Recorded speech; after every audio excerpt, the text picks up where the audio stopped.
நான் வந்து ராஜமுருகனோட சேரும்போது எல்லாமே பிரச்சனையாக தான் வரும். அப்புறம் டைம் சொன்ன ஆரம்பிக்கும் போது என்னோட மனைவி வந்து சொன்னாங்க, உங்க தம்பிக்கு வேற வேலையே கிடையாதா, உங்களை வேற சேர்த்து எல்லாத்தையும் கூப்பிட்டு போறாரு அப்படின்னு சொன்னாரு. ஆனாலும் அப்படி ஒரு தம்பி எனக்கு கிடைத்ததுக்காக நான் பெருமைப்படுறேன். தினசாரி அரசியலை தைரியமாக முன்வைக்கக்கூடிய வெகு சில இயக்குநர்கள் என் தம்பி முன்னால் இருக்கிறார் என்பது எனக்கு எப்பவுமே மகிழ்ச்சிக்குரிய ஒரு விஷயம். அது மட்டும் இல்லை, களத்தோடு இணைந்து பணியாற்றுவது வந்து ரொம்ப மகிழ்ச்சியாக இருக்கும். இந்த ஜிப்சியில் ஒரு பாட்டு நாங்கள் எழுதினோம், very very bad to the core அப்படின்னு. அந்த பாட்டு ரொம்ப நல்ல பாட்டு. சந்தோஷ் நாராயணன் வந்து ரொம்ப ஆக்ரோஷமாக பாடி அது மிகப்பெரிய ஹிட் ஆச்சு. ஹிட் ஆகும்போதே சொன்னேன், தம்பி இது ஹிட் ஆயிடுச்சு, அப்படியே விட்டுருவோம் அப்படின்னு சொன்னேன்.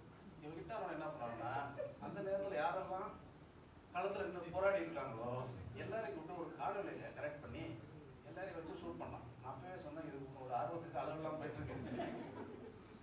யாரும் எல்லாரும் உங்கள் தோழர்கள் எல்லாரையும் வளர்மதி தோழர் எல்லாரையும் கூப்பிட்டு அதில் எடுத்துட்டான்.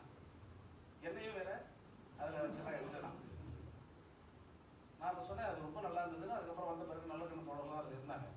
நான் சொன்னேன், இவனோட ஆர்வத்தின் அளவெல்லாம் போயிட்டு இருக்கு தம்பி, நம்ம எடுத்துக்கிறது படம், பெரிய பெரிய படம்னு ஒரு செய்தியை சொல்கிறோம், ஒரு கருத்தை சொல்கிறோம், அந்த மக்கள்கிட்ட போய் சேரணுங்கிறது ரைட்டு.